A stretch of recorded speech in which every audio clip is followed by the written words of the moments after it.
En tout cas, je suis avec Victor Dédage, qui est venu à la Papette nous présenter le documentaire qui s'appelle Hacking Justice, Julien Assange. Alors, c'est pas toi qui l'as réalisé, le documentaire. Et tu m'as dit que tu étais, du coup, journaliste citoyen. Ouais, On va commencer par là. C'est quoi que tu entends par journaliste citoyen? c'est quelqu'un dont le gagne-pain n'est pas le journalisme, mais dont l'activité militante consiste à essayer de se rapprocher le plus du journalisme.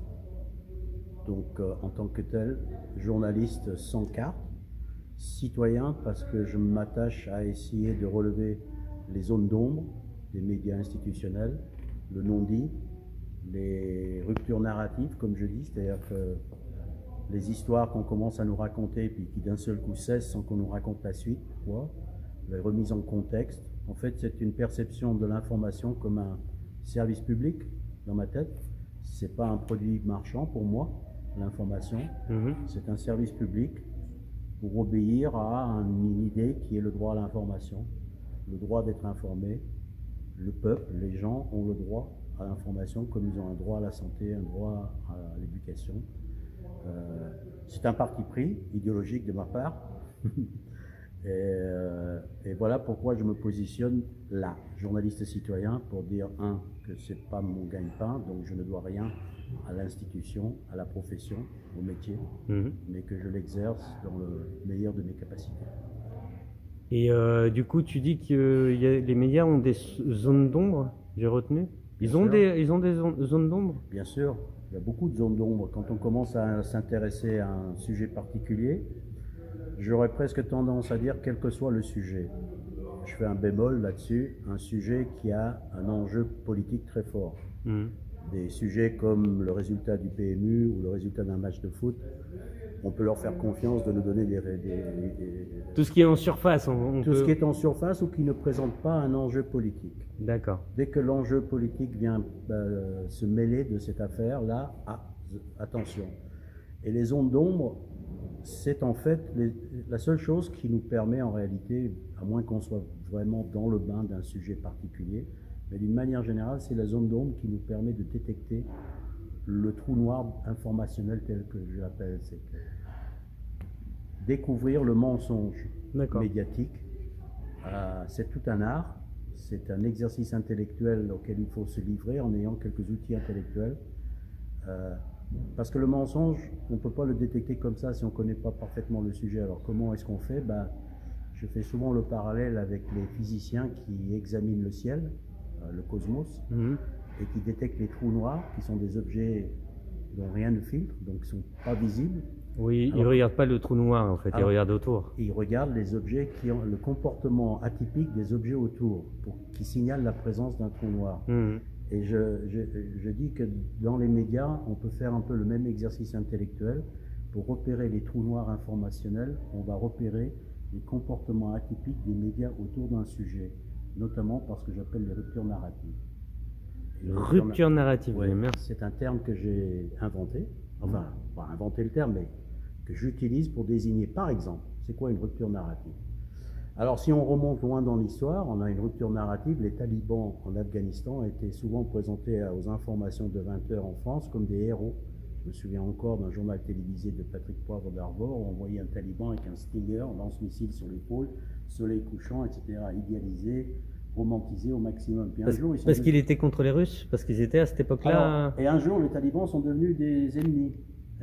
Et le basculement s'est produit sans trop d'adaptation de la narrative. Il y a juste eu une sorte de rupture narrative. On a changé de discours sans même qu'on s'en rende compte. Alors on s'en rend compte évidemment si on a en mémoire la courbe narrative. Et on voit la rupture. Mais pour les gens qui sont collés aux informations immédiates, aux chaînes d'information continues, qui n'ont pas de recul, à la limite, beaucoup ne se sont même pas aperçus de cette rupture narrative.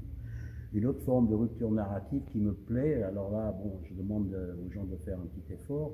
Si vous vous souvenez, quand les Russes sont intervenus au début de la guerre en Syrie, une de leurs premières actions spectaculaires a été de bombarder un convoi de Daesh de 1000 camions-citernes remplis de pétrole. Donc ils les ont bombardés, ils ont détruits. Et l'histoire s'est arrêtée là. Ici, la rupture narrative, c'est plusieurs en fait. comment est-ce que Daesh a réussi à acquérir 1000 citernes? C'est quand même pas un chiffre anodin. 2, ils allaient où? Ils allaient les vendre à qui? Certainement pas au marché noir avec des jerrycans sur les marchés noirs d'Istanbul. 2, ils les ont chopés où? Ce pétrole, 1000 camions. Et comment ça se fait qu'ils ont réussi à naviguer dans le désert syrien pendant des heures, sinon des jours? 1000 camions, ça passe pas inaperçu. Il a fallu... non. Là, on assiste à plusieurs ruptures narratives d'un événement qui est présenté de façon complètement isolée au public. Le public dit ah ouais, tiens, il s'est passé ça. Et on n'a aucune explication de l'avant, ni de l'après, ni du comment, ni du contexte. Ça, c'est des ruptures narratives extrêmement classiques. Et c'est là qu'on se rend compte, ou c'est là qu'on détecte ce que j'appelle un mensonge médiatique. Parce qu'il y a un mensonge par omission. Alors, le problème, c'est qu'une fois qu'on a détecté le mensonge, ça, c'est une opération relativement facile. Il reste à trouver la vérité. Et ça, c'est une opération très compliquée. D'ailleurs, j'ai tendance à dire qu'on ne trouve jamais la vérité, on s'en approche au maximum. J'ai toujours pensé que la vérité était multiple. Plein de points différents pour recouper et arriver à un point central. Bien sûr, et on essaie de s'en approcher en essayant de recouper au maximum les différents points de vue et les différentes informations. C'est pour ça que je dis qu'on s'en approche, mais on ne touche jamais vraiment du doigt. Non, complètement. Et puis du coup, ce que tu me décris, c'est est-ce que tu restes passif quand tu reçois l'information ou alors est-ce que tu es actif, quoi? Ah, je suis moi personnellement maladivement proactif. C'est-à-dire que dans ma tête, dès que je reçois une information, je ne le perçois jamais comme tel. Je parle bien entendu encore une fois des sujets avec un enjeu politique très fort, surtout géopolitique. Je ne le prends jamais comme une information comme telle. Je me pose toujours la question, qui a émis cette information? Pourquoi maintenant? Pourquoi que cette partie-là de l'information est pas...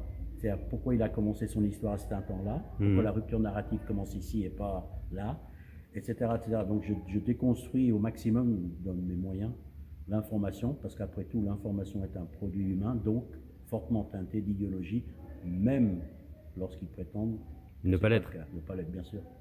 C'est une activité humaine, donc teintée d'idéologie.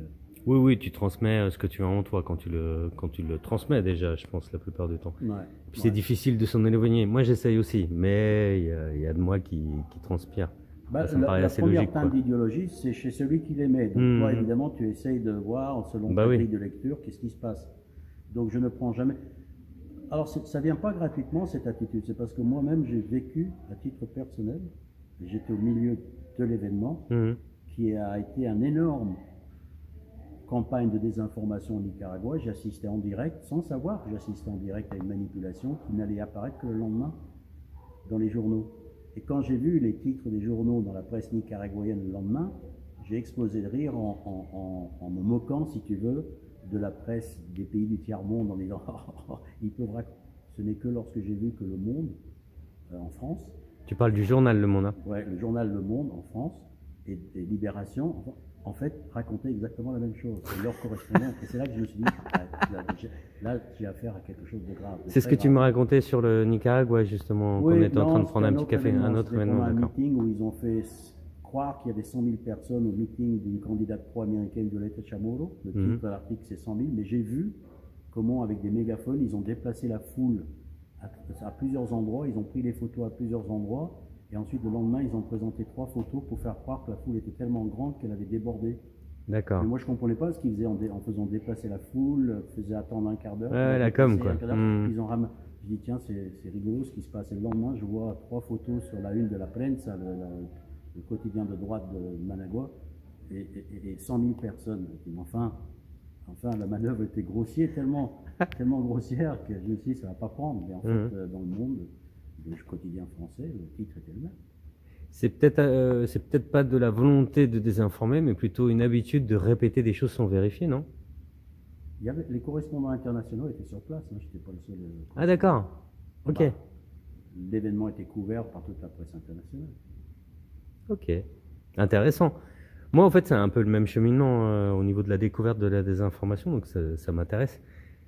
Le cheminement que tu as, en tout cas moi, celui que je vois, c'est plutôt un cheminement d'entités révolutionnaires, enfin, de pays en tout cas où il y a eu des révolutions, pour l'Amérique latine, hein, parce que je m'y connais bien. Qu'est-ce que tu fous à parler de Julian Assange, du coup? Quelle est la proximité entre Moi, je la vois, hein, mais je dis pas qu'il y en a pas. Ah bah tu peux faire la réponse. Alors. Non, pas du tout. C'est toi qui Écoute, m'intéresse. D'abord, j'ai commencé à m'intéresser très jeune à la politique en Amérique latine pour des raisons que je n'arrive pas à m'expliquer. C'est-à-dire que je connaissais déjà toutes les capitales et les types de gouvernement en Amérique latine dans les années 80, début, avant même de pouvoir te donner le nom du Premier ministre français. Donc, j'avais une sorte d'attirance naturelle. Mhm. Naturelle pour des mauvaises raisons, c'est-à-dire que les horreurs de ces années-là, les années 80, les escadrons de la mort, les plans Condor, Mhm. les régimes dictatoriaux, notamment en Amérique centrale, Guatemala, Salvador, etc., me brisaient en fait une narrative que j'avais construite dans ma tête, en gros, où l'Amérique c'était la conquête de la Lune, Kennedy, le music rock et Hollywood, c'est-à-dire plutôt positif. Et d'un seul coup, je découvrais une Amérique que je me suis plus tard appris à détester, pour ces raisons-là, sur le plan politique. Tu parles de l'Empire? L'Empire, bien Les sûr, États-Unis, en fait. comme pouvoir cruel, déterminé, dangereux et létal, à travers notamment l'Amérique latine, l'arrière-cour des États-Unis. Donc, Mhm. tout ceci accompagné d'un silence dans les médias. C'est-à-dire que dans ces années-là, j'ai grandi proche des communistes français, ces années-là, et les droits de l'homme, les violations des droits de l'homme n'existaient à cette époque-là que dans les pays de l'Est. Voilà, D'accord. On était précis. Ce qui se passait en Amérique latine ou ailleurs dans le monde faisait que des entrefilés, etc. Et quand on était branché directement, on apprenait, si tu veux, l'écart entre la réalité sur le terrain et ce qui se rapportait ici. Donc, cette notion, ce sentiment dans lequel j'ai baigné pendant des années, que le droit de savoir des gens n'était pas respecté, était très prégnant chez moi. Mhm. Je me suis dit, comment tu peux juger le monde si on te présente qu'une des facettes? Donc cette idée de droit de savoir, même si je ne le formulais pas comme ça, et un jour ça a pris une consistance très forte au lendemain des attentats du 11 septembre 2001, lorsque on nous a présenté au public que Ben Laden, qu'on accusait d'être l'auteur des attentats, lui, chose qu'il niait à l'époque, avait fait une cassette, c'est comme ça qu'il communiquait, en réponse aux accusations. Et je me souviens, les médias nous ont dit, on ne va pas vous dire ce qu'il y a dans la cassette. Ah, je m'en rappelle pas de ça. Et là... Ça t'a foutu le doute?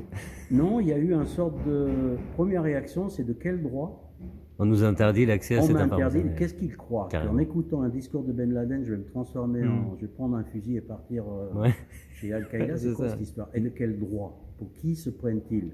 Pour les Il y a parents. eu un véritable moment où je me suis senti volé de mon droit de savoir de la part des gens à qui je ne reconnaissais absolument pas le droit de me noter.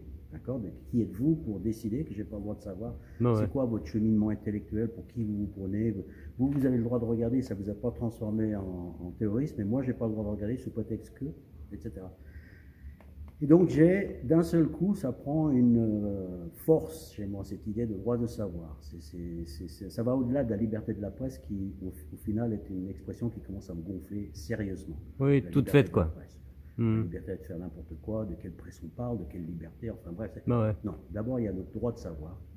Et ensuite, parlons de la presse. Et quand Wikileaks arrive, brandissant,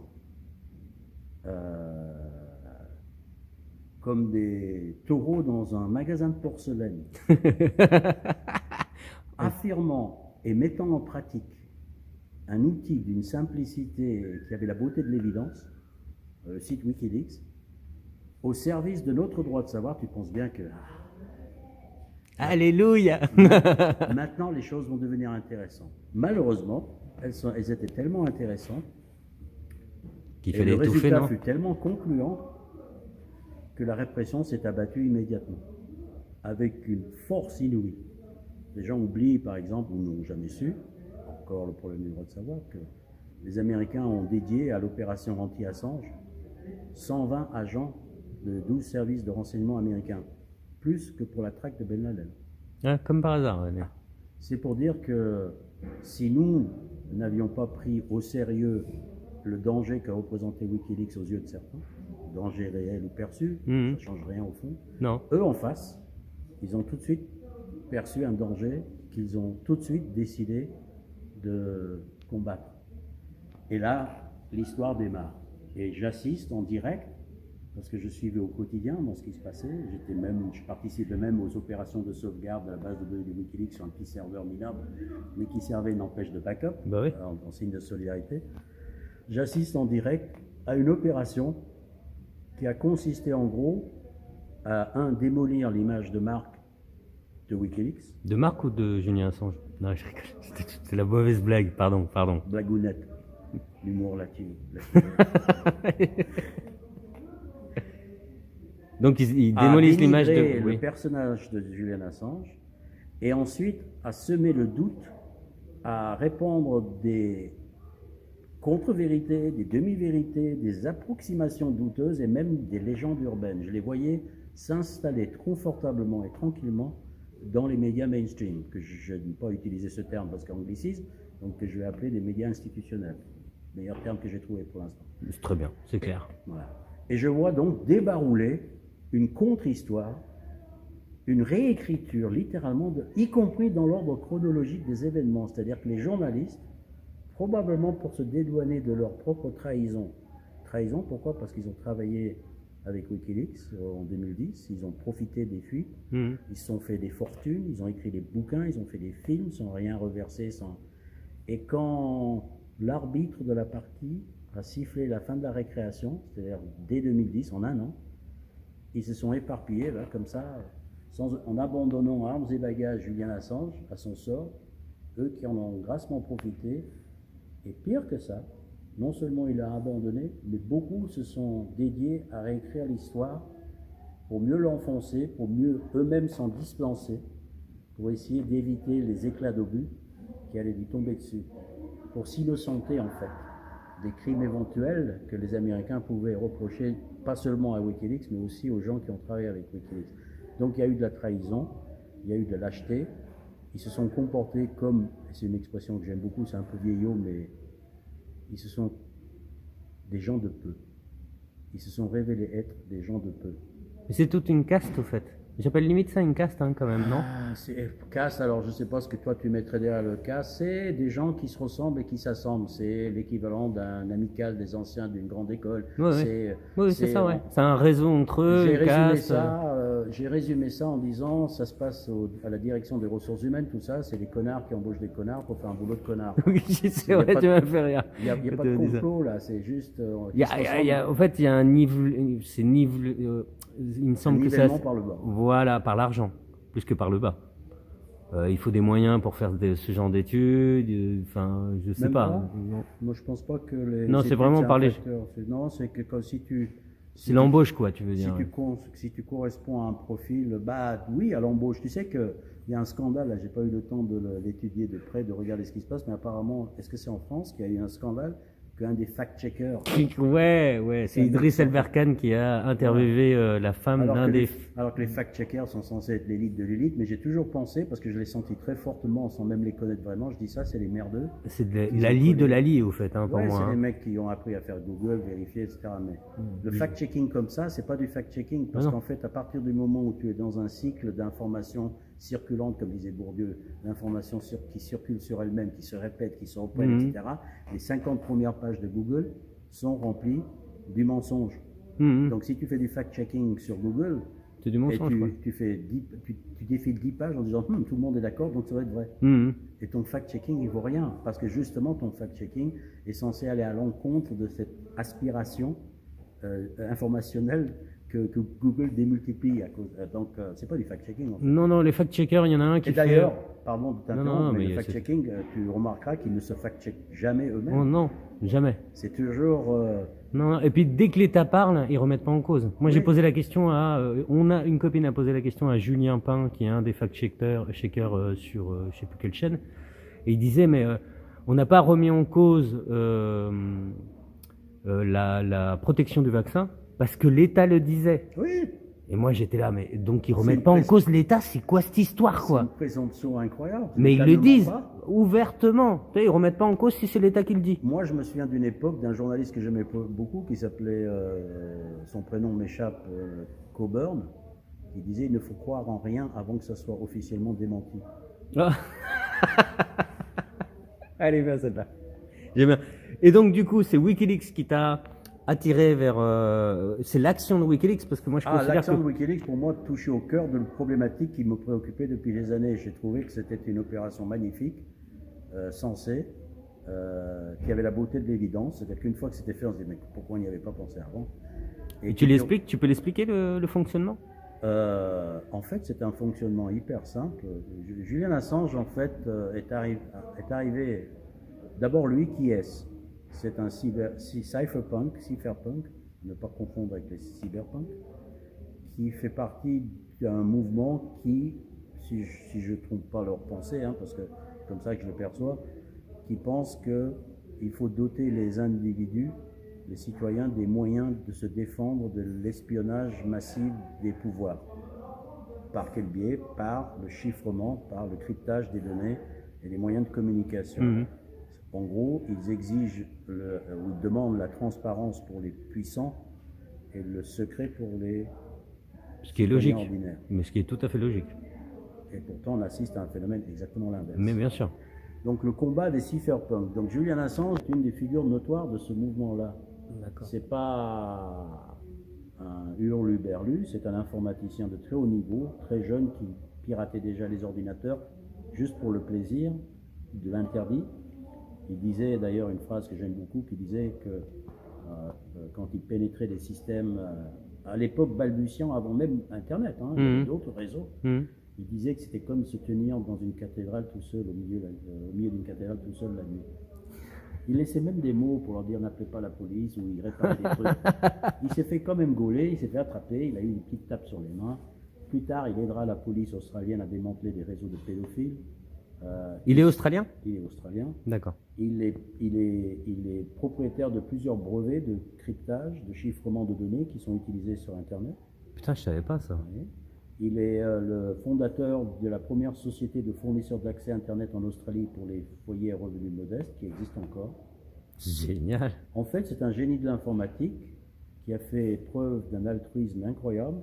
Et s'il n'avait pas fait preuve de cet altruisme, je dis moi qu'il aurait pu finir milliardaire dans le Silicon Valley à côté des connards comme Zuckerberg ou je ne sais pas qui. Les accusations qui sont souvent portées contre lui vont complètement à l'encontre du personnage. Et c'est quelqu'un tout au long de ses écrits, de ses discours, de ses interventions, de ses articles, on ressort toujours cette préoccupation de l'injustice. Et avec cette idée forte que la première façon de combattre une injustice, c'est d'abord la révéler. Si tu n'es pas au courant d'une injustice, comment tu peux la réparer? Ah, le secret fait beaucoup de mal à l'humanité, on est d'accord. L'ignorance n'a jamais servi à personne, disait je ne sais plus qui, je crois que j'allais dire Lénine, mais c'est pas sûr. Ah ouais, je suis assez d'accord. Donc on a cette combinaison donc de cette... il sera aussi l'inventeur d'un système pour protéger les ordinateurs portables des journalistes, où l'accès à l'ordinateur est protégé par un double mot de passe. Le premier donne apparemment un semblant d'accès à tout l'ordinateur. Ça, c'est quand tu es dans un commissariat qui est en train de te faire matraquer pour te donner le mot de passe, tu donnes celui-là. D'accord. Et un deuxième mot de passe qui est le vrai mot de passe qui te donne vraiment l'accès à l'ordinateur et aux dossiers cachés qui sont invisibles sinon. Ah, j'avais vu un programme qui parlait de ça. C'est Julian Assange qui l'a... Ah, génial. Mais c'est avec Wikileaks. En fait, c'est collé à Wikileaks. Il l'a collé à Wikileaks pour pouvoir... Ça, c'est Secure Drop. Alors, je ne sais pas dans quelle mesure, mais en tout cas, c'était un outil qu'il offrait aux journalistes, à ceux qui en voulaient. Que je crois que tout le monde utilise maintenant. Donc, c'est pas n'importe qui arrive de n'importe où. Et il a cette idée en disant, attendez, il y a le monde qui est en train de partir en vrille, nous sommes en 2006, c'est-à-dire 5 ans après les attentats du 11 septembre 2001. Les services secrets deviennent de plus en plus omniprésents, ont de plus en plus de pouvoir, explosent en nombre et en prérogatives. Les pouvoirs politiques et économiques exigent, réclament le droit d'agir de plus en plus en secret, sans informer le public de ce qu'ils font, au nom de la guerre contre le terrorisme. De plus en plus, le pouvoir s'exerce sans compte à rendre. Et on le voit, même aujourd'hui en France, les impacts d'un ministre, pour faire démissionner un ministre aujourd'hui, on se demande, il faut le prendre la main dans le sac et des photos à l'appui. Moi, j'ai connu l'époque où un ministre ne payait pas son ticket de parking et il devait démissionner, quoi. Maintenant, c'est les mecs qui s'accrochent, il n'y a plus rien qui les fait bouger. Bref, les comptes à rendre. Et enfin, un autre phénomène de l'époque, c'est que le journalisme devenait du journalisme embarqué, le terme a été inventé, embedded journalism, à savoir que la grande presse, la presse institutionnelle, ne prétendait même plus faire un travail d'information. Pendant la guerre d'Afghanistan, du Golfe, d'Irak, les journalistes se faisaient joyeusement photographier en gilet pare-balles, en treillis, avec un casque militaire sur le... Ils avaient le droit d'y aller que s'ils suivaient l'armée, Bien il me sûr, semble. voilà, etc. Mais ils s'en J'avais sortaient trouvé pas ça plus- incroyable. moi. Ils s'en sortaient pas plus mal. Je veux dire, pour eux, Oui. c'était fun. Tout BZF, quoi. La guerre devenait un show. Ouais. Tant pis pour les victimes, tant pis pour la partie adverse à qui on n'a jamais donné la parole. Non. Toute prétention à l'objectivité avait totalement disparu et la presse s'en portait pas plus mal et les fact-checkers avec non plus. Je demande aux gens qui nous écoutent, est-ce qu'ils se souviennent, ne serait-ce qu'une seule fois, par exemple, d'avoir entendu dans un grand média, dans un média institutionnel, la parole donnée à un opposant de l'occupation de l'armée états-unienne en Irak. Et je ne parle pas de Al-Qaïda, je parle d'un Irakien opposé à l'invasion de son pays. Ils n'ont jamais aussi donné jamais. les chiffres des morts Jamais. par les États-Unis aussi. Hein. Moi, ça m'a Donc fait face à ce halluciner. phénomène, Julian Assange débaroule sur la scène internationale avec une idée super simple. Il dit, on va créer un site. D'abord, on va fonder une maison d'édition. Je dis ça, cette précision, je l'apporte pour dire aux gens, attention, Wikileaks n'est pas une organisation de hackers, c'est une maison d'édition qui a pignon sur rue, qui est basée à Reykjavik, en Islande, qui s'appelle Sunshine Press. Génial, je savais pas ça, putain. Non, qui n'a rien de secret et qui fonde un site qui s'appelle Wikileaks, dont la particularité va être la suivante. Il y a 3 particularités de ce site. Parce que les sites qui publiaient des documents classifiés, ça existait déjà. Wikileaks. Ouais. Mais qu'est-ce qu'il a inventé, Julien Assange? Il a inventé un site auquel on peut accéder sans qu'on puisse détecter qui se connecte. C'est-à-dire un site qui garantissait l'anonymat. Mhm. Super important. Bah oui. Pourquoi? Un lanceur d'alerte jusqu'à là, avant Wikileaks, était comme un fusible. Il servait une fois. Une fois qu'il avait servi, soit au mieux sa carrière était fichue, au pire c'est sa vie qui était. Mhm. Donc Wikileaks garantit une chose essentielle pour les lanceurs d'alerte, surtout en matière de crime, de guerre, C'est la survie. exact. Et d'ailleurs, on se rend compte avec le recul que c'est la seule véritable protection d'un lanceur d'alerte, c'est son anonymat. Bah ouais. D'ailleurs, tu peux voter toutes les lois que tu veux au Parlement, en France, etc., pour protéger les lanceurs d'alerte. Tu ne les protèges de rien du tout. Non. Tu ne les protèges pas du harcèlement et tu ne les protèges pas de 2 balles dans la tête, comme c'est arrivé à Seth Rich, qu'on soupçonne d'avoir fuité les emails d'Hillary Clinton à Wikileaks. D'accord. Donc Wikileaks garantit l'anonymat, mais une fois que tu as garanti l'anonymat, tu n'as fait qu'une partie du problème. Parce que garantir l'anonymat, n'importe qui peut te transférer du coup n'importe quoi. Mhm. Oui, effectivement. Donc, et oui, et d'ailleurs Wikileaks dit que ça leur arrive tous les jours. Ah ouais. Ah oui. Mais les services secrets, ils sont là pour désinformer en même temps. On essaye de détruire leur crédibilité en faisant... Mmh. Mais voilà, l'autre trait de génie, c'est que Julian Assange s'entoure d'un réseau informel, volontaire, bénévole, de centaines de journalistes, d'après lui, hein, je ne vais pas compter, qui eux vont servir de authentificateurs du document en question. En fait, il y a 2 phases Il y a 2 niveaux, quoi. d'authentification. Il y a l'authentification technique, c'est-à-dire le côté médecine légale, Mhm. que les informaticiens font pour vérifier est-ce que ce sont bien des mails qui viennent du serveur d'Hillary Clinton et pas Ouais. des emails qui ont été fabriqués et ensuite transférés comme... Mhm. Et ensuite, il va y avoir une couche journalistique qui vont vérifier l'authenticité selon leur degré de compétence sur les sujets. En disant, Contenu, quoi, tu veux ça, ouais, le contenu. Alors, il y en a qui vont dire, oui, mais c'est pas une méthode qui est sûre à 100%, c'est vrai. Cela dit, Wikileaks a publié 10 millions de documents depuis son existence. Aucun n'a été remis en cause quant à l'authenticité. Donc la preuve est dans le pudding, comme disent les anglo-saxons. Ça a marché. Oui, c'est Ne là. dites pas comment, Mhm. ça a marché. Donc, Et ça continue à fonctionner. ça fait une semaine que le site ne fonctionne plus. C'est la première fois depuis l'existence de Wikileaks. Tout le monde se pose la question et Wikileaks ne communique pas sur le sujet.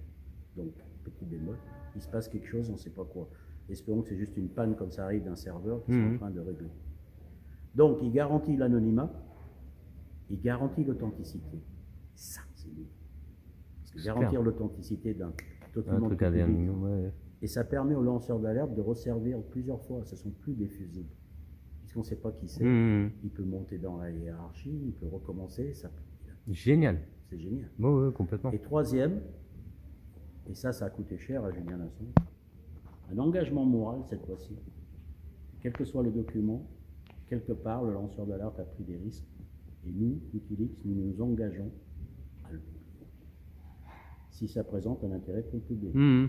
Il n'est pas question pour Wikileaks de publier les codes secrets nucléaires, Oui, oui, non, bien sûr. Ouais. ni les images d'une princesse au sein nu sur une plage. Wikileaks, c'est pas une organisation de paparazzi. Ouais, ouais. Wikileaks se définissait par ironie, puisqu'ils avaient été accusés d'être un service de renseignement au service d'un État, d'une puissance étatique. Ils répondaient, nous sommes un service de renseignement, mais au service du peuple. Ouais, ouais, complètement. C'est ce que j'allais dire en plus.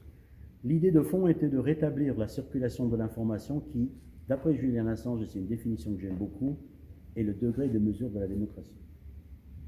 C'est la quantité d'informations qui circulent librement. C'est-à-dire que si tu devais mesurer objectivement par un mètre, un thermomètre, un baromètre, je ne sais pas quoi, comment est-ce que je mesure le degré de démocratie d'une société? Ce n'est pas le nombre d'élections, ce n'est pas le nombre de journaux, s'ils sont tous du même bord, peu importe. Ce n'est pas les élections, s'ils sont truqués, ça ne sert à rien. Lui, il dit, c'est la quantité d'informations qui circulent librement entre citoyens, du citoyen vers le pouvoir et du pouvoir vers les citoyens. Puisque ce descente d'informations avait été coupé, quasiment supprimé depuis les attentats du 11 septembre 2001, Wikileaks dit nous allons le restaurer grâce aux lanceurs d'alerte. Dans la partie des méfaits, des dérives. Forcément, il y a des dérives qui vont se créer. Si tu as plus de pouvoir, ton pouvoir est occulte, il n'y a plus de compte à rendre, et qu'il n'y a plus de contre-pouvoir, les 4 traits que j'ai décrits tout à l'heure pour le 11 septembre 2001, forcément, il va se produire des dérives. C'est impossible. Et Julian Assange faisant le pari qu'en cas de dérive, il y aura toujours des individus qui s'y opposeront, qui s'offusqueront, qui voudront les dénoncer. Et pour ça, ils ont un site dédié à ça, qui leur garantit l'anonymat. C'est Wikileaks. Wikileaks est donc un organe de presse d'un type nouveau, 2.0, de l'informatique, ce qui fonctionne sans filtre, au sens je ne choisis pas les informations que l'on publie. Sans filtre moral, tu veux dire? Ouais. Sans filtre idéologique, plutôt. Idéologique, c'est-à-dire qu'on ne va pas, si c'est vrai, et si ça a un intérêt, on publie. Voilà. Et on publie en totalité. C'est-à-dire qu'on est, à l'époque, dans les années 70, par exemple, une des grandes fuites connues, Daniel Ellsberg, les Pentagon Papers, qui révélaient la vérité sur la guerre des États-Unis au Vietnam. On est dans les années 70, il a 10 000 ou 15 000 documents sur lui. Le New York Times et la presse de l'époque, qui avait encore une éthique, ont publié quelques pages. D'accord? Mais pas la totalité. Bah, impossible, 15 000 pages. Oui, c'est vrai. Wikileaks utilise l'informatique, Internet. C'est quoi le problème? Oui, tu publies tout. Il n'y a pas de problème, quoi. Et ça, c'est nouveau. Ce qui fait que petit à petit, Wikileaks devient, et c'est une expression de Julian Assange, la librairie d'Alexandrie de la diplomatie moderne. Pas mal. C'est clair. C'est clair. Ouais. Wikileaks fait aussi autre chose, c'est que les révélations de Wikileaks, en fait, on se rend compte, et c'est ça qui fait détester Wikileaks petit à petit, malheureusement, si en tant que citoyen on est admiratif devant le projet, force est de constater que c'est un projet, ce modèle ne va se faire que des ennemis. Parce que tout le monde est potentiellement visé par... tout le monde, c'est-à-dire... tous les pouvoirs corrompus. Donc pas tout le monde, en fait. Les dirigeants, tu veux dire. Les pouvoirs politiques. Il ne va pas pouvoir s'appuyer sur un camp, sachant que si ce camp sait pertinemment bien qu'il lui-même peut être un jour victime des révélations de Wikileaks. Je suis tout à fait d'accord, mais en fait, il ramène le pouvoir au peuple, et le peuple sait les pouvoirs, en fait. Ben non, pas dans cette affaire-ci, parce qu'une des grandes caractéristiques de ce qui t'arrive à Julian Assange, c'est que le peuple a été complètement isolé de cette affaire, ignorant de cette affaire, mal informé de cette affaire. L'affaire isolement de Wikileaks a marché à merveille. La plus belle opération journalistique du XXIe siècle, la plus primée, qui a le plus de prix journalistiques, a été totalement réduit à une sorte de fait divers, obscur, une sorte de monstre de Loch Ness qui sort sa tête de temps en temps. Julian Assange, ah oui, c'est le traître américain qui a violé des ancêtres, et ça repart dans les oublis. C'est-à-dire que tout l'aspect, toute la réalité, tous les événements factuels ont complètement été balayés pour ne laisser qu'une sorte d'image d'un sorte de hurluberlu qui a joué avec le feu, et un personnage pas très net. En fait, dès qu'on s'intéresse à l'affaire, tout est faux. C'est un mec d'une sensibilité extrême, d'une intelligence rare, et qui a une véritable réflexion sur le rôle de l'information, sur la démocratie et sur l'importance de l'information dans la démocratie. résumé par une phrase de lui, encore une fois, je m'excuse de le citer, mais je suis un peu... T'es là pour ça, hein. Ouais. Puisqu'on l'a fait taire, il faut bien qu'on se fasse des relais. C'est clair. C'est qu'un peuple mal informé prend forcément de mauvaises décisions. Bah oui, non, forcément, oui. Effectivement, oui. Si tu n'es pas au courant de la véritable situation, tes analyses ne valent rien. Ce que faisait Wikileaks, c'est ce qui lui a attiré l'animosité, je pense, de la grande presse, c'est qu'il démolissait, pour ainsi dire, chaque mois, en 10 ans d'existence, il démolissait la narrative officielle. Le discours sur un sujet, c'était ça. Wikileaks arrivait en révélant des documents qui prouvaient que c'était faux. Bon, une fois, ça va. 2 fois, mince. 3 fois, mince. En fait, Wikileaks était en train de nous montrer, que la presse institutionnelle était des charlots, prétendant révéler des informations qui étaient encore très loin de la réalité. C'est-à-dire que d'un seul coup, on se rendait compte de la connivence entre cette presse institutionnelle et les pouvoirs en place. Donne-moi une petite fuite, donne-moi un petit scandale, je vais le publier, machin, mais... Ils travaillent ensemble, ouais, on est d'accord. C'est même pas un complot de conspiration, ce que je viens de dire. Le New York Times l'a admis il y a quelques mois, qu'avant de publier un document, ils appelaient les pouvoirs pour dire est-ce qu'on peut. C'est horrible. Mais maintenant qu'on y pense, c'est même inenvisageable qu'un journaliste américain prenne sur lui le risque de publier un document qui lui attirerait les foudres pour des raisons de sécurité nationale, qui est un sujet avec la Bible et les armes à feu, sacré aux États-Unis. D'accord ? Ouais, ils ont bien fait leur taf de désinformation pour le coup. Donc, quand Wikileaks arrive et dit menteur, menteur, menteur, et partout, on dit que c'est les agents russes, Wikileaks, ça c'est les Américains qui font ça. Tu tapes Poutine, Kremlin, Russie, Russia en anglais sur Wikileaks, tu as des dizaines de milliers de documents qui ont été utilisés dans des procès à Moscou par des dissidents pour se protéger. Donc il faut arrêter, je veux dire, le délire il est total dans cette affaire. Les légendes urbaines, alors il y a des gens qui ont répondu, mais des tonnes de légendes urbaines sur Wikileaks, qu'ils ont balancé des documents comme ça, sans les expurger. Alors que moi j'ai vécu l'époque où le lendemain on apprenait que Julian Assange avait passé une nuit blanche, parce que la grande presse de l'époque institutionnelle voulait absolument publier les révélations que leur offrait Wikileaks gratuitement. Pas le temps d'expurger les noms. Expurger, ça veut dire censurer les noms des gens, individus, pour pas qu'ils soient mis en danger. Ouais, bien sûr. Parce que l'objectif de Wikileaks, c'était pas d'attaquer des gens, c'était d'attaquer un système. Et eux, ils voulaient, ah non, rien à faire, nous on veut le scoop, et on veut publier avant le voisin. Et Julian Assange, il y a un article du 11 juillet 2001, dans le site des Morning Herald, qu'on peut encore consulter aujourd'hui, où il s'énerve, il se fâche littéralement contre ses collègues de l'époque journalistiques qui travaillaient avec lui, soi-disant, en lui reprochant de le pousser à publier les documents sans lui donner le temps de les expurger. Et c'est lui qui était en train de leur expliquer, mais enfin, vous ne comprenez rien à l'art des révélations de Wikileaks. Il y a tout un processus à respecter, chaque document doit être révisé avant pour ne pas mettre les vies en danger. Bah ouais.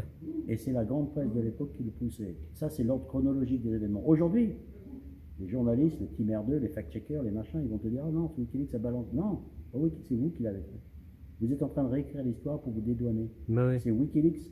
Et c'est tellement vrai qu'au procès de Julian Assange en septembre 2020, le procès proprement dit, je ne parle pas de tout le processus à Londres, un journaliste de Spiegel, grand quotidien allemand, qui avait travaillé avec Julian Assange à l'époque, est venu témoigner que oui, c'est Assange et Wikileaks qui freinaient des 4 fers, que c'est ses collègues à lui, du journaliste de Spiegel, qui poussaient Wikileaks à balancer comme ça les documents qui auraient pu mettre des vies en danger.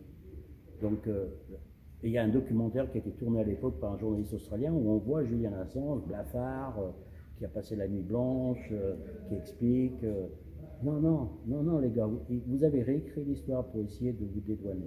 Soit par ignorance, soit par... habitude. Non, mais comment dire, mal d'âme.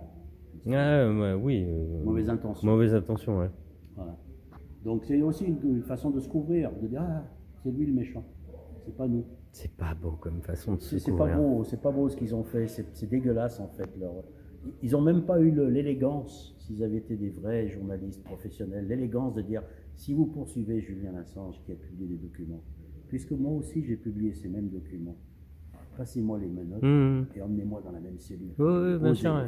Non, même pas. Il n'y en a pas un seul qui s'est avancé pour dire, ne touchez pas à ce gars-là parce que c'est lui qui m'a fourni les articles que j'ai publiés à l'époque. Non, ils ont vu que les États-Unis s'en prenaient à lui. Pourquoi? Parce que c'était la source. Parce que c'est lui qui avait... Oui, bien sûr, c'est lui qui a lancé le délire. C'est une trahison dégueulasse contre un mec qui était un génie, qui aurait pu apporter beaucoup.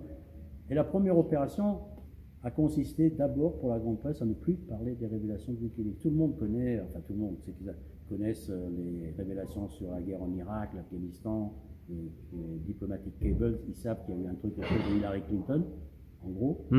Basta. 10 millions de documents, on l'a dit, et 10 ans qu'ils ont fonctionné. C'est quoi le reste? Qui c'est qui a publié les premiers documents sur les accords transpacifiques, les accords gigantesques qui allaient être signés entre les États-Unis et l'Asie sur le dos des peuples, et les peuples allaient apprendre que les nouveaux accords libéraux, commerciaux allaient être imposés le jour où ils seraient signés. Qui a révélé la même chose côté Atlantique, entre les États-Unis et l'Europe? C'est Wikileaks qui a révélé que les savais pas. Qui c'est qui a révélé les pollutions de Chevron dans l'Équateur et la forêt amazonienne, qui a valu d'ailleurs à Danziger un procès monumental d'avocat qui a gagné? C'est Wikileaks. Qui a révélé les abus dans les prisons d'Abu Ghraib, machin? Qui a révélé? Non, attendez les gars. Ça c'est pour, et encore ça c'est la partie visible de l'iceberg. Le plus gros coup jamais porté contre la CIA, d'après le directeur de la CIA, pas moi qui le dis, c'est Wikileaks. Qu'a fait Wikileaks? On n'est même pas au courant. Qui sait qu'en 2017, Wikileaks a publié, à mon avis, la révélation qui lui vaudra l'animosité permanente et définitive des services de renseignement américains, quand il publie Vault 7, qui est les outils cybernétiques qu'utilisait la CIA pour espionner à distance. Comment il pouvait transformer un smartphone, même étant, en un microphone pour vous écouter. Ah, ça vient de lui? C'est génial. Comment il pouvait transformer votre téléviseur, smart téléviseur, même étant, en poste d'écoute. Comment il pouvait prendre contrôle des voitures modernes à distance, appuyant par exemple sur l'accélérateur et tournant le volant vers une platane, si l'envie leur en prenait. Personne ne savait qu'il pouvait faire ça. Et il y a un lanceur d'alerte au sein de la CIA qui a transmis Wikileaks en 2000. La presse institutionnelle n'en a pas pipé mot. Pas pipé. C'est incroyable, moi j'ai toujours eu un peu de mal avec les services secrets, d'où qu'ils viennent, d'où qu'ils soient. Non, mais ils ont pris depuis 2001 un... Tu sais quoi? Là, je prends une petite tangente. T'as probablement déjà entendu cette expression l'état profond. Oui. Alors, qu'est-ce que c'est? Est-ce que ça existe? Tout ce discours. En fait, pour moi, l'état profond, c'est super simple. C'est les fonctionnaires inamovibles qui prennent un pouvoir de plus en plus grand et une influence face à des politiciens amateurs, mais surtout, c'est les services secrets qui commencent à piloter les véritables pouvoirs, la politique internationale de chaque État. C'est eux les véritables décisionnaires. Que ce soit un Trump, que ce soit un Biden, que ce soit un machin, quand ils arrivent, la première chose qu'on leur fait à eux, président, tu t'assois, je vais t'expliquer ce qui se passe. Et si tu me fais chier, j'ai des dossiers sur toi. C'est comme ça que je vois le scénario. C'est ça l'état profond. C'est que les services secrets ne sont plus des... Ils n'ont jamais été. Serviteurs du pouvoir, mais commencent à devenir, à la limite, le pouvoir véritable. De quel droit, élus par qui, on ne sait même pas qui ils sont, on ne connaît pas leur visage. C'est un peu comme le rédacteur en chef du journal de 20h de TF1. C'est qui? Le plus grand journal qui influence la plus grande portion de la population française, vous ne savez même pas qui il est. Non, c'est clair. C'est ça que j'appelle la rétro-engineering de l'information. Bien sûr, il faut se poser ces questions-là. Complètement. Comment ça se fabrique? Comment il est nommé là? D'où il vient? C'est quoi son rôle? Comment on a reçu? Les gens regardent des images et ne se posent pas la question du processus de fabrique. Ils mangent la saucisse sans se poser la question. Fact and Furious, créé en décembre 2020, je crois, janvier 2021. Ils ont l'autorisation de l'AFP pour... J'ai toujours trouvé tout ce qui est pyramidal pour moi, donc l'AFP aussi. Non, mais tu sais, ces organisations sont comme... C'est l'équivalent, je vais essayer de te donner une image pour moi qui est... C'est comme si Monsanto fabriquait une association de consommateurs pour dire du bien des OGM. Ils l'ont peut-être fait, hein. Je serais même pas étonné, donc, tu vois. Ces fact-checkers sont aux médias institutionnels ce qu'une association de consommateurs financée par Monsanto serait à l'agroalimentaire. C'est ça. C'est exactement ça. Donc ils jouent le rôle d'eux, mais ils sont que... Et toi, tu les as rencontrés comment? Comment tu te... Parce que toi, comment... Enfin, rencontré, je sais, non. Non, t'as pas rencontré Julien Assange, mais comment tu t'es mis à à travailler avec Oh, mais j'ai les... pas jamais. Oh, j'ai travaillé un petit peu, j'ai eu des contacts avec eux parce qu'à une époque, en 2010, lorsqu'ils ont été littéralement attaqués physiquement, c'est-à-dire que lorsque les comptes en banque ont été fermés sur ordre des États-Unis, lorsque Julian Assange en 2010 a perdu toute utilisation de ses comptes en banque, plus de carte de crédit, lorsque ses ordinateurs étaient volés, lorsque Wikileaks a été expulsé de toutes les plateformes technologiques qu'ils utilisaient, Amazon, les clouds, les machins trucs, Mhm. l'attaque a été frontale. À un moment donné, ils ont lancé une opération qui consistait à envoyer, expédier, dupliquer leur base de données cryptée vers des volontaires qui se signalaient sur leur site. Ouais, c'est ce que tu me disais, ouais. Et donc moi, j'étais devenu un sorte de volontaire, donc j'avais l'oreille collée au sol en fait. Je suivais de très près des informations, leur compte Twitter, leur machin, leur truc, et je voyais des informations d'un stream de données arriver sur mon serveur. Et, je savais pas ce que c'était, mais je participais à ce grand combat, etc., à ma façon Chouette, humble, quoi. Ouais, ma ouais. façon complètement humble. Et voilà, ça a commencé comme ça. Sinon j'ai traduit depuis l'existence de Wikileaks, j'ai compté, je crois que j'ai traduit un peu plus de 500 articles sur Julian Assange et Wikileaks. Au fur et à mesure qu'on avançait, il y avait des choses que même j'avais oubliées à un moment donné, que je les avais traduites et que je retombe dessus en disant il faut que je traduise cet article. Je commence à le traduire, je découvre que je l'ai déjà traduit. Et je dis, Tu refais la roue à chaque fois ou quoi? non, ouais, bien sûr, ça part tellement dans tous les sens cette affaire de Wikileaks. Il y a une dimension internationale, il y a des acteurs là-dedans qui sont incroyables, il y a des Il y a beaucoup de bonne volonté parce qu'au fait, toi, tu m'as dit non, je demande rien pour pour venir le présenter. Je peux Bien sûr, présenter dans un appartement. bien sûr, je vais jusque dans les salons des gens. Mais c'est Parce génial. que, Enfin, moi, je trouve ça joli quand même. parce Je l'en parle qu'Assange- pour ça, hein. parce que, ouais, bah écoute, parce qu'Assange en vaut la peine. Je crois quand on découvre le personnage, il y a un côté j'aime cet homme, voilà, ça m'arrive pas souvent de dire que j'aime un homme. C'est clair. Non, mais d'une manière générale, je suis pas très expansif, mais il est même pas de mon bord idéologique, soyons clairs. Je suis en train de défendre, il par contre anti, mais d'ailleurs c'est pas dans ces eaux-là. Mhm. Mais tu reconnais une personne qui est fondamentalement bon et altruiste. Voilà. Oui, même si elle pense pas comme Et toi. entre-temps, j'ai fait connaissance avec sa famille, notamment son père, avec qui on a maintenant, je pense, établi un lien d'amitié. Mhm. C'est un gars formidable, d'une gentillesse extrême, d'une intelligence très Rapide. grande. Mhm. Il connaît la politique internationale, il a une philosophie qui n'est pas la mienne. Moi, je suis l'école marxisto-communisto, lutte des classes. Lui, il est plutôt dans les bonnes vibrations. Mystico chelou, tu veux dire? Il a un côté Ouais, mystico non, chelou? pas chelou, mais Non, je parle pour moi. Moi, je me décris comme ça, mystico chelou. C'est pour ça, mais c'est c'est pas quelqu'un négatif, hein. qui est fondamentalement bon Ouais. et qui trouve des points de convergence un peu partout, y compris il m'envoie des articles que j'aurais jamais lus si c'était pas le père de Julian Assange qui me les avait envoyés. Je me suis dit, c'est quoi ça? Mais je les lis parce que c'est. Et puis, il y a effectivement, Tu trouves la connexion, non, quoi. c'est vrai, peut-être que je le fais de façon complètement subjective parce que c'est. Oui, oui, bien sûr, ouais. Parce que je m'invente un truc, non, mais c'est quelqu'un qui est extrêmement ouvert, qui m'a appris à être plus tolérant, je crois, depuis quelques années que. Mais quand on vient de 3 pays comme toi, tu m'as dit que tu étais australien. Alors, Je c'est suis quoi ta na- formule? Vas-y, je Je t'écoute. suis de nationalité australienne vivant en France, je suis né en Yougoslavie de parents albanais. Ah, ce bordel. C'est pas un bordel, Ah, un petit peu. C'est Un mosaïque. shaker, une C'est mosaïque, ouais, un mélange, un quoi. mosaïque. Un cocktail. c'est un bordel pour les Français qui comprennent rien. C'est un Chilien qui te parle, là. Ouais, chez toi, ce serait un bordel. Chez moi, c'est organisé, mon ami. Ah, mais j'aime beaucoup. Mais quand on a tout ça en soi, on est déjà un peu ouvert quand même au Non, mais, monde, ou pas. Peut-être c'est une illusion, hein. écoute, quand tu es déraciné à l'âge de 10 ans, comme ça m'est arrivé, donc il y a une fourchette d'âge que je n'arriverai pas à situer, mais je pense que c'est un pivot autour de 10, disons de 8 à je sais pas combien. À un moment donné, quand tu es complètement déraciné, c'est-à-dire que tu arrives dans un pays dont tu ne parles pas un mot, la langue, Je connais. qui n'a pas. Je pense que en attendant que la langue te serve comme outil, il te reste que le sens de l'ouïe et du regard. Mhm. Et donc tu portes forcément un regard plus intense. Comme Tu amplifies ton intuition, peut-être, non? tu amplifies ton regard, ton sensibilité. C'est-à-dire que tu fais attention à comment les gens marchent, Oui, oui, à non, comment bien sûr. les gens interagissent. Le mouvement, quoi. Tu dois te protéger puisque tu ne comprends pas la phrase qui t'est dit. Tu es obligé d'interpréter le regard pour dire est-ce que la personne est en train de m'approcher agressivement ou avec amour. Qu'est-ce qui se passe? Donc tu as un sorte de regard, ton regard te sert T'es plus attentif. qui remplace l'absence de la parole. Voilà. Et donc une curiosité qui se développe, une ironie, je crois.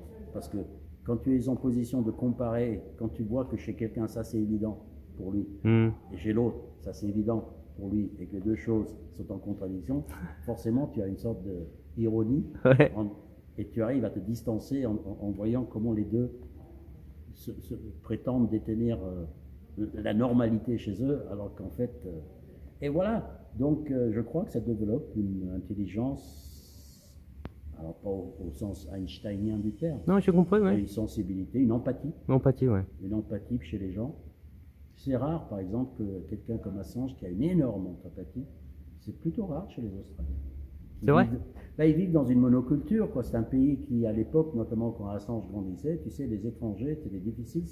Les seuls immigrés autorisés, c'est comme ça qu'on est arrivé avec ma famille là-bas, c'était les Caucasiens blancs. Oh, merde. Je viens de... Ouais, non, Pourtant, il y a beaucoup de Chiliens. Bon, il y a beaucoup de Caucasiens blancs chez les Chiliens aussi. Hein, donc, non, mais maintenant, il y a des Asiatiques, mais à une époque, l'Australie, jusqu'à assez récemment, l'immigration était interdite aux Asiatiques. C'est aussi simple que ça. Sympa. Donc, ils grandissent dans une sorte de monoculture anglo-saxonne, la culture américaine, anglaise. Pour eux, l'Asie n'existait pas. Ils avaient peur de l'Asie pendant des années. L'Australie a évolué comme ça.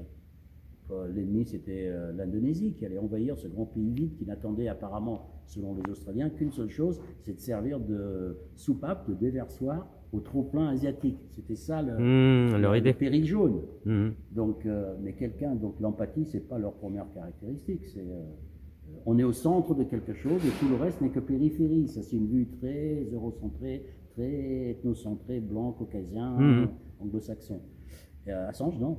Il a une empathie profonde, il connaît les cultures, il connaît beaucoup de choses de l'étranger. C'est quelqu'un qui était une figure très atypique de l'Australien moyen, et même de l'Occidental moyen, si on peut le dire. Oui, complètement. Voilà. Donc, on était fait pour se rencontrer quelque part dans le monde virtuel de la solidarité, je crois, en fond, parce qu'on est en phase, je crois, en phase sur des questions essentielles plus profondes que des choix politiques, idéologiques. Assange dit, par exemple, ouvertement qu'il n'est pas anticapitaliste, alors que moi je le suis. Je comprends. Ah, il n'est pas anticapitaliste? Non, il dit qu'il n'est pas anticapitaliste. Ok. C'est super chouette. Et du coup, là, pour Julien Assange, t'es venu à la papette. Je reviens à ce que tu vas faire aujourd'hui. Ça y est, on n'aura plus qu'à diffuser ça, j'ai plus besoin de faire de... Mais on va le diffuser. Hein. Et tu fais une petite tournée, j'ai vu, après, une grande tournée sur Périgueux, sur... c'est quoi les villes? Alors, c'est un enfin, je mettrai tout à la fin, de toute façon. C'est l'association Citoyen. Fred, des Citoyens, qui, lors d'une rencontre vidéo, on m'a présenté, je me souviens plus comment ça s'est passé, parce que... Il m'a dit, on va t'organiser une tournée. Je dis, chiche, allez. Moi, je suis preneur de tout. Je consacre tout mon temps militant libre. À Assange, pour l'instant, j'ai abandonné avec perte et fracas tous les autres sujets que je... Mais tu vas y revenir. Les autres sujets? Ouais. Si l'affaire Assange ne m'épuise pas trop. Ouais. Et ça dépend de combien de temps ça va durer. Oui. C'est priorité number one. Donc, oui, et de fil en aiguille, de coups de fil en mail, de vidéos qui m'ont fait enregistrer pour annoncer, je sais pas, l'intérêt d'une vidéo d'1 minute. Là, je me retrouve sur le point de... Et encore, il y a d'autres villes qui vont s'ajouter peut-être. Périgueux, Brive, Bah, il y en a Bruxelles. pas mal. Oui, je les mettrai de toute façon à la fin de la vidéo, là. Mais c'est chouette. Moi, je trouve ça chouette. C'est 1600 km. J'ai compté. C'est fait à la main en fait, c'est une communication à la main quoi. À la main, artisanale quoi, j'adore. Moi j'ai décidé il y a quelques années d'arrêter les réseaux sociaux parce qu'il y a un phénomène pas d'autocensure, de censure furtive de les réseaux sociaux sur Assange et Wikileaks. Les GAFA participent à l'opération anti-Assange. On peut très difficilement faire passer des infos, même si on a un nombre conséquent d'abonnés. Alors j'ai décidé d'aller chercher les gens avec les dents. À la main, ouais, c'est ce que je veux. C'est-à-dire que moi, j'en ai rien à faire de Facebook. Chercher le terme. T'as failli te cracher là. Chercher le terme qui serait pas censuré. De Facebook, machin, tant pis pour eux. Moi, en tout cas, moi, je ferai tout mon possible. En tout cas, je veux faire en sorte, voilà mon projet. Je prétends pas que je sauverai Assange. Qui peut sauver quelqu'un d'autre, mais en tout cas tu participes à aider quoi. Je voudrais faire en sorte, il faut savoir d'où on part, d'où je pars, d'où on part. Je suis pas seul dans cette affaire. On veut pas, tel que c'était parti, Julian Assange allait partir dans l'oubli tout seul. tout seul. Mais littéralement, Mmh, physiquement, mmh. avec entouré de sa femme et son père, il l'aurait mis dans un avion, il serait parti, Mhm. plus personne ne se souviendrait de lui. Et il finirait ses jours dans une prison supermax américaine où il ne reverrait plus la lumière du jour pour le reste de sa vie. Alors que là, tu me dis qu'il y a des collectifs Là, de au musique, moins- d'artistes, là, au toi, moins, ouais. Mon idée, j'utilise l'expression, l'image vaut ce qu'elle vaut, mais c'est de lui faire une aide d'honneur. Au Ouh. moins. Ouh, c'est clair. Ouais. Au moins ça, quoi. Vous l'embarquerez pas dans le silence comme vous pensiez le Hmm. faire. Ouais. Ça va faire un peu de bordel quand même, votre histoire. C'est clair. C'était leur projet. Hein. Que ça parte silencieusement et que tout le monde ait peur. D'ailleurs, il n'y a qu'à voir, il disparaît des médias, Mhm. il disparaît des machins, la presse anglaise n'en parle pas. Moi, en tout Après, cas, depuis que je suis ton activité, je suis peut-être plus attentif, mais Bah oui. je vois beaucoup plus. mais pas dans les médias institutionnels. Je les regarde pas. Bah oui. Non, mais Pourquoi y a leur rien. donner de la voix? Non, je regarde pas. Non, il n'y a rien. C'est parce qu'on est les quelques rares, là, médias. Même les médias, tu sais, même les médias alternatifs, là, bon, on a passé un bon petit, je sais pas combien de minutes, là, à critiquer les médias institutionnels. 50. Et sur l'affaire Assange, on pourrait dire quelques mots sur les médias alternatifs, qui, les gens font partie, qui se prétendent anti-institutionnels. Mais l'affaire Assange leur est passée par-dessus la tête aussi, hein, parce qu'ils ont été, à mon avis, hypersensibles à le phénomène d'effacement. Ah, menace. Non, menace non. Pas le stade, la plupart des médias alternatifs. Mais quand t'as des choses, tu as peur de les perdre. Moi, c'est pas trop le cas. Je crois pas que ce soit là. Ils en sont pas à ça, c'est juste que ça leur passe. Au-dessus. Ils ont été insensibilisés à... Julian Assange a été accusé de viol par 2 femmes en Suède, ce qui est faux. Ouais, Hein. ouais. Mais voilà, ça fait partie des arguments. Ou, comme on m'a dit récemment, c'est un partisan de Trump. Ça ne m'intéresse pas de l'aider. Mais Julian Assange, partisan de Trump. Mais même s'il est partisan de quoi que ce soit, ses actions, c'est ses actions qui comptent. Exact. Non, les paroles s'envolent, les actes restent. Mais même, Moi, c'est faux. Voilà. En plus. Voilà. Donc, ils ne comprennent pas. Parce qu'au final, qui est le plus visé par le précédent qui est en train de s'établir? C'est la criminalisation du journalisme d'investigation. C'est ça. Qui est le plus visé? Tu crois que c'est Christophe Barbier et son fucking écharpe rouge? Non. Conformiste à mort. Non, non. Il le sait en plus, intuitivement. Tu crois que c'est Patrick Cohen sur France Inter? Mais non. Tous ces gens-là savent pertinemment bien. Et c'est peut-être une des... Ils ne se sentent pas concernés pour une raison simple, c'est qu'ils ne le sont pas. Mais ils sont pas concernés, oui, bien sûr. C'est pour ça qu'ils se sentent pas concernés, parce qu'ils ne le sont pas. Ils savent très bien qu'ils ne traverseront jamais les lignes rouges. Non, c'est des conformistes. Donc, complètement. Maintenant, je m'adresse aux autres, médias alternatifs en principe, médias indépendants. Vous avez le potentiel, vous avez dans votre esprit, sinon dans les moyens, le potentiel de traverser les lignes rouges. Vous êtes là pour ça. C'est clair. Vous êtes concerné par cette affaire, parce que ça peut vous tomber dessus. Quand on criminalise, comme il vient d'être fait, le journalisme d'investigation, parce que ce n'est rien que ça, tout le reste c'est du fumée, machin truc, quand en plus on lui applique l'extraterritorialité, c'est-à-dire que le pouvoir politique américain de façon extraterritoriale, ce qui veut dire extraordinaire, ose poursuivre un journaliste australien qui opérait en France, il vivait en France à l'époque, Julian Assange. Ah d'accord, je savais pas. Il a un enfant en France. Putain, je savais pas. Dont la société se trouve à Reykjavik, personne ne se pose la question, mais de quoi se mêlent les Américains dans cette affaire? Mais c'est l'Empire. Tu sais, ils ont tellement... Imaginons, à titre d'exemple, parce que La Russie fait la même chose. Non, mieux, je prends toujours l'exemple. Imaginez que Wikileaks ait publié les crimes de l'armée chinoise au Tibet, et que la Chine demande l'extradition d'Assange pour l'envoyer 175 ans dans un bagne. Comment vous réagiriez? Plein de cris d'orfraie. L'idée qu'il puisse être extradé ne vous effleurerait même pas l'esprit. Qu'il soit trumpien, violeur, machin, rien. Non. Et là, d'un seul coup, l'idée paraît logique. Ça, c'est le poids du soft power américain et compagnie, alors que la situation est exactement la même. Ils sont allés déterrer une loi de 1917 et décident que cette loi de 1917 s'applique à cet Australien travaillant à l'étranger. Et l'Angleterre est d'accord. Mais c'est quoi cette situation complètement délirante? Ça veut dire qu'une des barrières la plus importante, c'est un peu comme l'anonymat pour les lanceurs d'alerte, qui est la seule garantie, une des meilleures garanties du journalisme d'investigation, tu sais ce que c'est? C'est les frontières.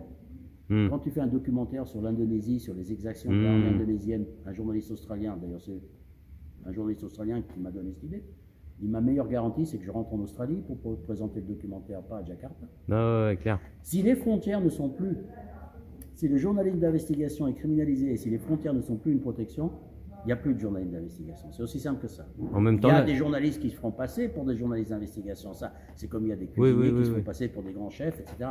Le fait est que ça n'existera plus. Parce que les conditions pour l'exercer n'existeront plus. N'existeront plus. Point Ouais. barre. L'enjeu est monumental. L'enjeu est phénoménal. Je ne parle même pas du droit du public de savoir qui est complètement remis en cause. Mhm. C'est-à-dire que ce qui a été criminalisé, c'est la dénonciation de crimes. Ouais, Parce ouais, que j'ai les compris. documents, Ouais. quand, hein, Mhm. c'est, attendez, et les gens retiennent la phrase suivante. Julian Assange est poursuivi pour avoir publié des documents classifiés. C'est une phrase qui revient régulièrement sous Ouais, cette ouais. forme-là dans la presse. Mais enfin, les gars, d'abord, il n'est pas poursuivi pour avoir publié des documents classifiés, Mhm. il est poursuivi pour espionnage. En plus. Oui.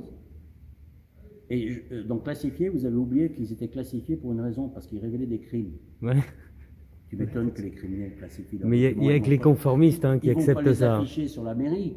Oui, oui, non, mais Pour oui, leur bien crime. sûr. Ouais. Alors c'est quoi ce monde où les criminels peuvent classifier les documents prouvant leur crime et où le crime devient la révélation des documents classifiés? On est en train de tourner en rond complètement. Imagine la mafia en disant oh, c'est classifié, tu n'as pas le droit de les publier sinon je publie. C'est ça. Mhm. Et même la presse joue là-dedans en disant il a publié des documents classifiés. Mais enfin non.